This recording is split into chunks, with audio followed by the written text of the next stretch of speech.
Shalom saudara yang terkasih dalam Tuhan, kembali bersama dengan kami di Unai TV, dan saat ini kita akan kembali untuk mempelajari pelajaran sekolah sahabat kita di pelajaran yang ke-9 dengan judul Sumber Kehidupan. Dan pada hari sahabat ini, pada saat ini saya Ariel Kurnaidi sebagai moderator. Dan tentunya kita tidak sendiri oleh karena kita akan ditemani oleh dua narasumber kita yang sangat ganteng. Dan perlu saudara ketahui bahwa kedua narasumber kita ini adalah berasal dari Sabah, Malaysia. Wah, luar biasa ya. Jadi narasumber kita saat ini tidak berasal dari Indonesia, tetapi berasal dari luar negeri, yaitu dari Sabah, Malaysia. Dan ada dua narasumber kita, dan saya berikan kesempatan untuk boleh perkenalkan diri. Saya Jekirsen Dave Balton, filsafat tingkat 1. Shalom, nama saya Jevli David, Fakultas Filsafat tingkat 1.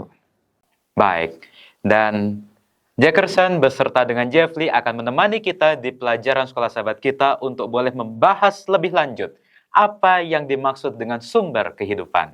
Namun sebelumnya, marilah kita awali video ini atau pembelajaran sekolah sahabat ini dengan kita bersatu di dalam doa. Kita berdoa. Ketika kami hendak mempelajari pekabaran firman Tuhan melalui pelajaran sekolah sahabat, kiranya Engkau boleh memberikan kepada kami hikmat dari sorga, agar kami boleh memahami pelajaran sekolah sahabat ini dengan baik, dengan pemahaman yang benar, dan boleh untuk kami praktekkan, bahkan hidupkan di dalam kehidupan kami sehari-hari. Di dalam nama Tuhan kami, Yesus Kristus, kami berdoa. Amin. Baik para pemirsa, pelajaran sekolah sahabat kita di pelajaran yang ke-9 ini adalah dengan judul Sumber Kehidupan, yang dimana ayat inti atau ayat hafalannya diambil dari Yohanes pasal 14 ayat yang ke-6. Demikian firman Tuhan. Akulah jalan dan kebenaran dan hidup. Tidak ada seorang pun yang datang kepada Bapa kalau tidak melalui aku. Nah, kita sudah sampai di pelajaran yang ke-9 dan kita telah banyak mempelajari firman Tuhan, pelajaran yang begitu indah bagaimana Yohanes ini menekankan siapa sebenarnya Yesus itu. Dan di pelajaran sekolah sahabat kita hari Sabat ini, Yohanes ingin menekankan, Yohanes ingin memberitahukan, Yohanes ingin menggambarkan bahwa Yesus itu adalah hidup. Yesus itu adalah sumber kehidupan. Nah, kata aku ini yang ada di kitab Yohanes ini merujuk kepada kata aku juga yang disampaikan pada zaman Musa. Yang dikatakan dalam Keluaran pasal 3 ayat yang ke-14 mengatakan aku adalah aku. Nah, ini adalah kata yang sama yang disampaikan oleh Yohanes yang merujuk kepada Allah itu sendiri. Dan kemudian aku ini yang adalah sumber kehidupan ini, yang adalah aku ini telah menjadi manusia dan sekarang diam di antara kita. Nah, tema aku ini akan kita pelajari pada pelajaran sekolah sahabat kita, terkhususnya untuk sumber kehidupan. Oleh karena itu kita langsung masuk di pelajaran kita di hari Minggu dengan judul Dalam Dia Ada Hidup. Nah, Saudara Jefferson, Yesus mengatakan bahwa Dia adalah hidup. Ya, Yesus mengatakan bahwa dalam Dia ada hidup. Nah, pertanyaannya, hidup yang ada di dalam Yesus ini dapat diberikan kepada siapa? Dan bagaimana kita dapat menolong orang lain untuk juga boleh mengerti akan kebenaran yang luar biasa ini. Silakan, Saudara Jefferson. Baik, terima kasih Saudara Ariel. Dalam Yohanes 1 ayat 1, sang rasul, yaitu Rasul Yohanes sendiri mengatakan bahwa Yesus adalah putra ilahi. Itulah sebabnya dalam Yohanes 1 ayat 4 mengatakan dalam Dia ada hidup dan hidup itu adalah terang manusia. Rujukan terang hidup di sini adalah hidup ilahi, ataupun hidup ilahi ini bermaksud hidup yang kekal ataupun hidup yang abadi. Oleh itu, apabila kita percaya kepada Kristus itu, kita akan menerima yang namanya hidup kekal itu sendiri. Nah, kita lihat apa buktinya bahwa Yesus itu dapat memberikan kehidupan kepada manusia. Kita buka di dalam Yohanes 5 ayat 21. Sebab sama seperti Bapa membangkitkan orang-orang mati dan menghidupkannya, demikian juga anak menghidupkan barang siapa yang dikehendakinya.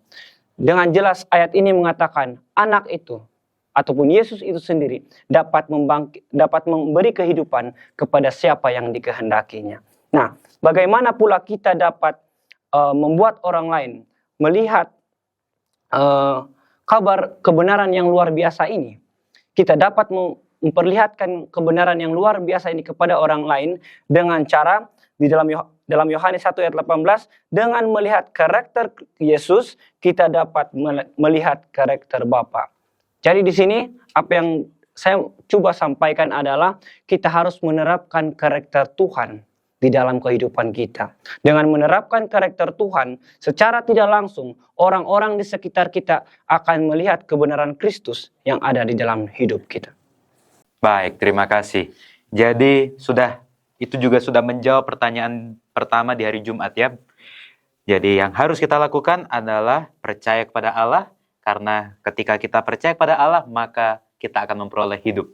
Dan bagaimana cara menolong orang lain adalah dengan menghidupkan karakter Bapa. Ya, karena ketika kita menghidupkan karakter Bapa, maka orang lain akan melihat Yesus di dalam diri kita, dan otomatis orang lain juga dapat melihat Allah di dalam diri kita.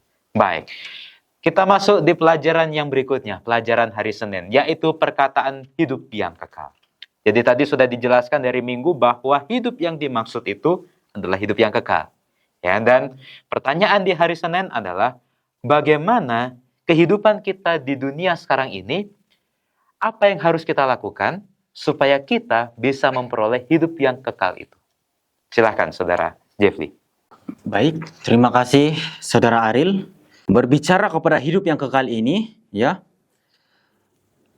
istilah ini tidak merujuk dan tidak mengacu kepada keberadaan roh ataupun bagian dari makhluk yang kekal ataupun pada keberadaan roh, ya.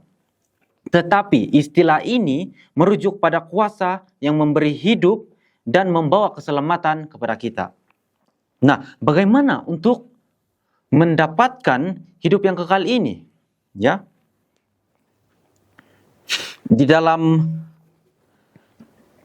Yohanes 5 ayat 24 mengatakan, sesungguhnya barang siapa mendengar perkataanku dan percaya kepada Dia dan yang mengutus aku, ia mempunyai hidup yang kekal dan tidak turut dihukum, sebab ia sudah pindah dari dalam maut ke dalam hidup.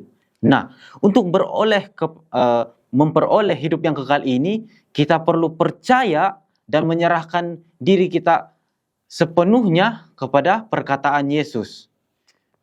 Mungkin itu saja daripada saya.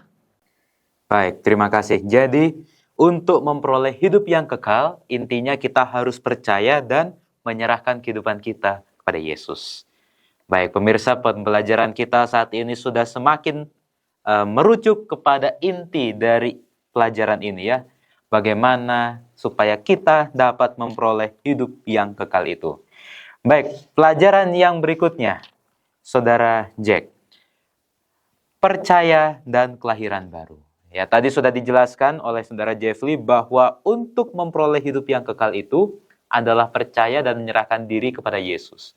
Tetapi boleh untuk lebih dijelaskan lagi apa sebenarnya prinsip yang harus kita lakukan, yang harus kita praktekkan di dalam kehidupan kita, supaya kita juga dapat memperoleh hidup yang kekal itu. Silakan Saudara. Baik, terima kasih. Untuk kita dapat mempraktekkan kehidupan yang kekal itu, kita buka di dalam Alkitab kita, di dalam Yohanes 20 ayat 31. Firman Tuhan mengatakan, tetapi semua yang tercantum di sini telah dicatat, supaya kamu percaya bahwa Yesuslah Mesias, Anak Allah, dan supaya kamu oleh imanmu memperoleh hidup dalam namanya.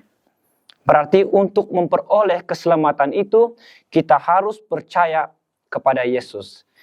Dengan jelas, dalam kitab Yohanes ini mengatakan bahwa agar kita percaya kepada Yesus dan percaya kita memiliki hidup yang kekal dalam namanya. Untuk memperoleh hidup yang kekal, ada dua proses yang harus kita lalui. Yang pertama adalah kita harus menerima Dia. Yang dimaksudkan Dia di sini adalah Yesus sebagai juru selamat. Dan yang kedua adalah Tuhan sendiri yang akan memberikan kita otoritas atau kuasa untuk menjadi anak-anak Allah.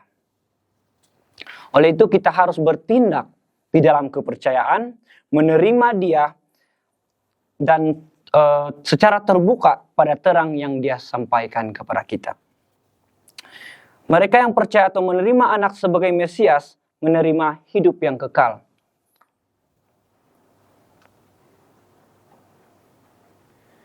Dan bagaimanakah agar kita dapat menerima Dia? Untuk mengatakan untuk menerima Yesus itu sangatlah mudah. Tetapi bagaimanakah supaya kita betul-betul secara 100% dapat menerima Yesus itu? Ini adalah peran Roh Kudus itu sendiri yang memberikan kita keyakinan untuk percaya bahwa Yesus yang dapat memberikan keselamatan kepada kita. Dan bagaimana supaya kita lebih percaya, kita harus mempunyai iman di dalam hidup kita. Dan bagaimana supaya iman itu boleh bertumbuh? Iman itu boleh bertumbuh, saya mau kita buka Alkitab kita lagi, di dalam Roma 10 ayat 17, jadi iman itu timbul dari pendengaran, dan pendengaran oleh firman Kristus. Kita harus beriman, kita harus mempunyai iman yang kuat. Dan apa yang dikatakan dalam Roma 10 ayat 17 tadi, iman akan kuat, akan timbul, akan bertumbuh sekiranya kita mendengar firman Tuhan daripada Alkitab itu sendiri, ataupun mendengar firman Tuhan mungkin di ibadah gereja, mungkin juga daripada media sosial. Oleh itu, marilah kita beriman di dalam Kristus supaya kita boleh memperoleh hidup yang kekal. Baik, terima kasih. Jadi sudah lebih jelas lagi ya para pemirsa, bagaimana cara kita untuk memperoleh hidup yang kekal, yaitu percaya kepada Yesus. Maka ketika kita telah percaya kepada Yesus, kita akan disebut anak-anak Allah. Ya, dan ketika kita telah disebut anak-anak Allah, maka kita akan memperoleh hidup yang kekal. Tetapi yang paling penting adalah iman. Ya, iman adalah kunci bagaimana kita mewujudkan rasa percaya kita itu kepada Yesus. Bagaimana cara iman itu boleh bertumbuh adalah pekerjaan Roh Kudus. Oleh karena itu para pemirsa, marilah kita tetap setia pada Tuhan, beriman pada Tuhan, tetap percaya pada Tuhan. Kita bisa percaya, tetapi kalau tidak beriman, maka itu tidak ada faedahnya. Oleh karena itu, iman itu adalah yang paling penting, yang harus kita selalu praktekkan di dalam kehidupan kita. Baik, kita masuk ke pelajaran yang berikutnya tentang menolak sumber kehidupan. Berbicara soal iman tadi, maka di pelajaran sekolah sahabat kita ini membahas tentang bagaimana iman kita terhadap firman Tuhan. Di sini juga dibahas tentang 12 orang pengintai yang mewujudkan iman mereka kepada Tuhan. Apakah mereka menurut perintah Tuhan, beriman pada Tuhan, atau mereka menggunakan logika mereka. Ya, di pelajaran sekolah sahabat kita ini dibahas dan nanti minta tolong dijelaskan, karena ini akan membahas bagaimana kondisi umat-umat Tuhan sekarang ini yang meragukan firman Tuhan. Oleh karena mereka berpikir bahwa firman Tuhan ini tidak masuk akal. Mungkin ya seperti itu. Atau mereka menggunakan akal pikiran mereka untuk boleh akhirnya menerima bahwa firman Tuhan ini adalah suatu kebenaran. Nah pertanyaannya, apakah logika ini bisa kita pakai untuk boleh memahami firman Tuhan, atau kita cukup beriman kepada firman Tuhan? Silahkan. Kita akan masuk ke pelajaran berikutnya di pelajaran hari Rabu, yaitu menolak sumber kehidupan. Nah, Saudara Jeffrey, di sini ada sebuah kasus, ada sebuah situasi yang terjadi di era sekarang ini tentang bagaimana orang itu, manusia, lebih menggunakan logika mereka untuk memahami firman Tuhan ketimbang iman mereka. Nah, pertanyaannya, apa yang harus lebih utama ketika mempelajari firman Tuhan? Apakah logika yang lebih diutamakan untuk mempelajari firman Tuhan, untuk menerima firman Tuhan, untuk menerima kebenaran dalam firman Tuhan, atau iman kepada firman Tuhan itu? Nah, pertanyaan yang berikutnya, kalau kita lebih mengutamakan logika misalkan, apa dampaknya? Oleh karena di pelajaran sekolah sahabat kita, dibahas juga sedikit tentang 12 pengintai yang masuk ke tanah Kanaan dan akhirnya mereka memberikan kabar atau laporan. Nah, mereka kan menggunakan logika mereka. Nah, jadi pertanyaannya, apa yang harus lebih utama? Logika kah atau iman kepada firman Tuhan? Silahkan. Nah, apa yang harus kita lakukan? Menggunakan logika ataupun mengutamakan firman Tuhan ya. Nah, kalau kita lihat pada zaman ini banyak yang menggunakan logika berbanding firman Tuhan karena mereka menggunakan apa yang mereka lihat, ya. Dan mari kita lihat, jika kita menonjolkan logika kita, hal ini akan membuatkan kita menimbulkan keraguan di dalam hati kita sehingga kita mempertanyakan mana yang benar, firman Tuhan ataupun logika yang kita lihat, ya.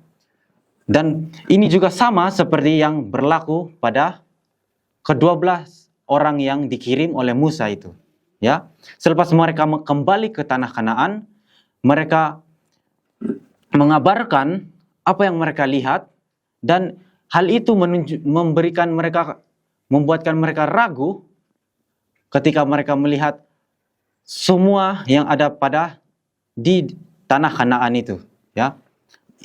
Karena mereka lebih menonjolkan logika mereka, hal itu menimbulkan keraguan di dalam hati mereka dan mereka ragu dan mereka takut untuk datang ke Kanaan, padahal firman Tuhan mengatakan, datanglah. Dan inilah yang ingin saya sampaikan adalah logika masih boleh digunakan, tetapi jangan sampai logika itu yang membuatkan kita ragu kepada firman Tuhan. Karena apa? Karena firman Tuhan adalah kebenaran yang melebihi logika manusia.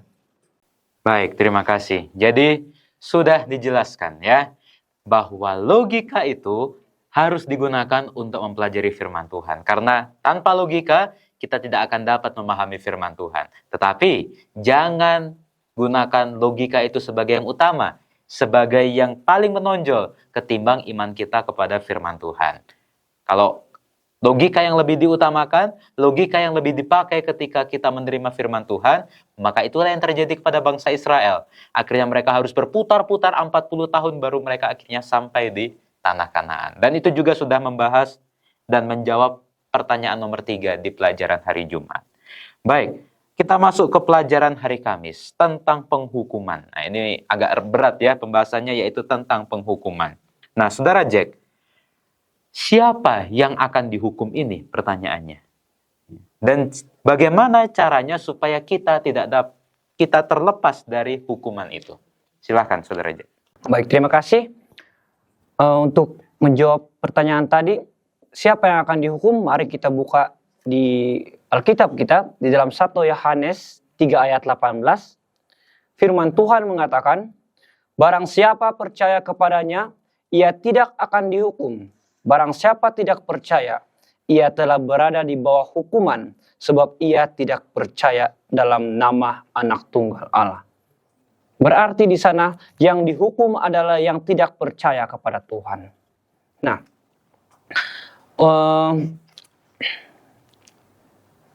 tidak sedikit di dalam buku Perjanjian Lama, di mana peristiwa-peristiwa di sana yang kita lihat, orang-orang di sana terjatuh di dalam pencobaan mereka.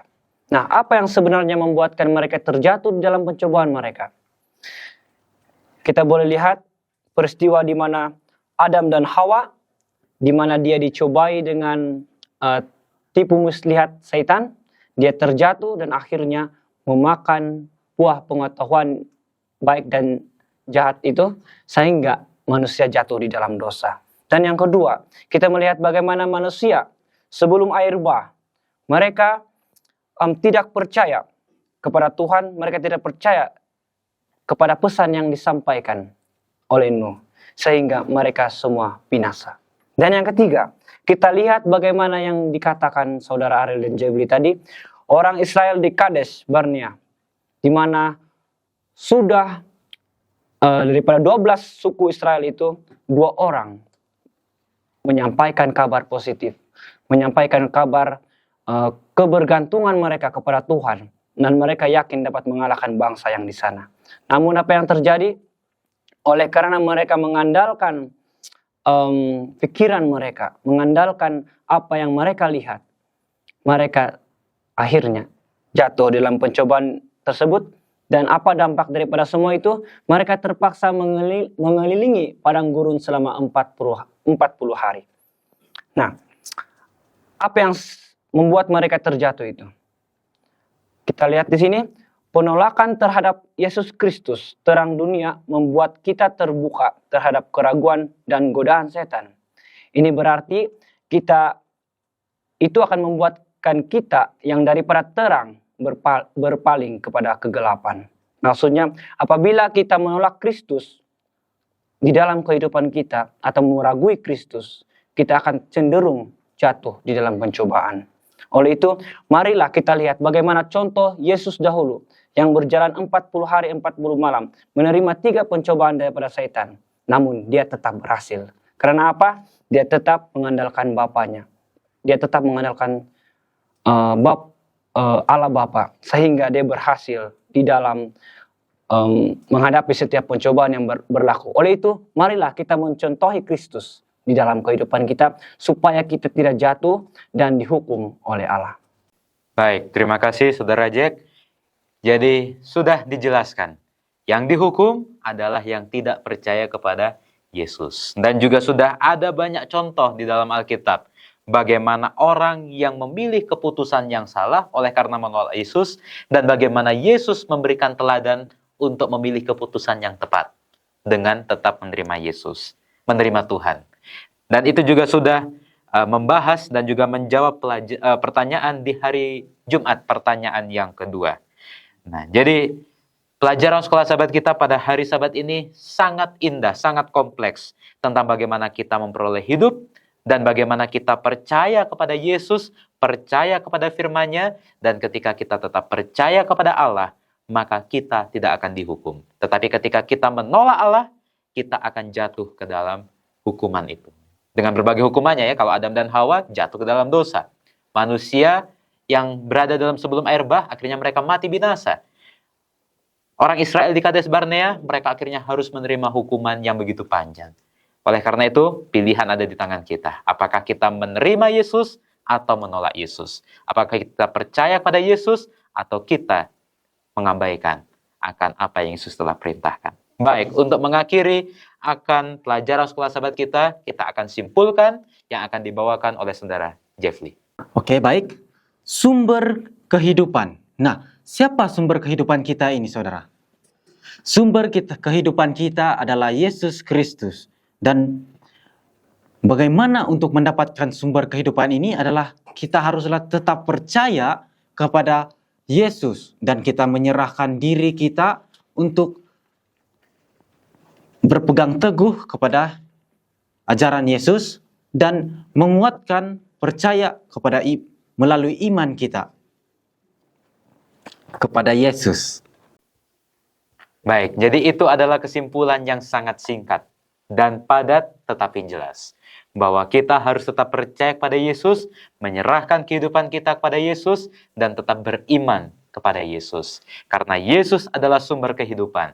Dan pertanyaannya kepada kita, apakah kita menerima sumber kehidupan itu, atau kita menolak sumber kehidupan itu?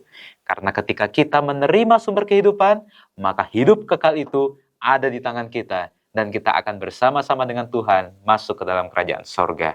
Dan pelajaran sekolah sahabat kita ini boleh saudara bahas lebih lanjut di UKSS masing-masing di gereja saudara. Baik, untuk mengakhiri dan menutup akan pembelajaran sekolah sahabat kita, saya undang Saudara Jack untuk boleh pimpin kita di dalam doa penutup.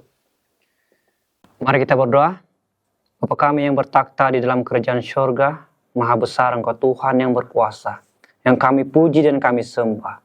Terima kasih Tuhan atas masa yang begitu indah Engkau berikan kepada kami untuk mempelajari pelajaran sekolah sahabat yang ke-9 ini.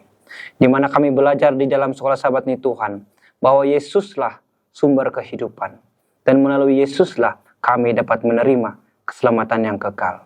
Oleh itu Tuhan, berkati setiap pelajaran ataupun ilmu yang kami dapat melalui pelajaran ini, supaya itu dapat membuatkan kami lebih dekat kepada Engkau Tuhan, lebih percaya kepada pemberi sumber kehidupan itu, yaitu Yesus Kristus. Terima kasih Tuhan, karena Engkau sudah mendengar doa ini, dan kami menserahkan doa ini dalam tangan Anakmu Yesus Kristus. Juru Selamat dan Penebus kami semua.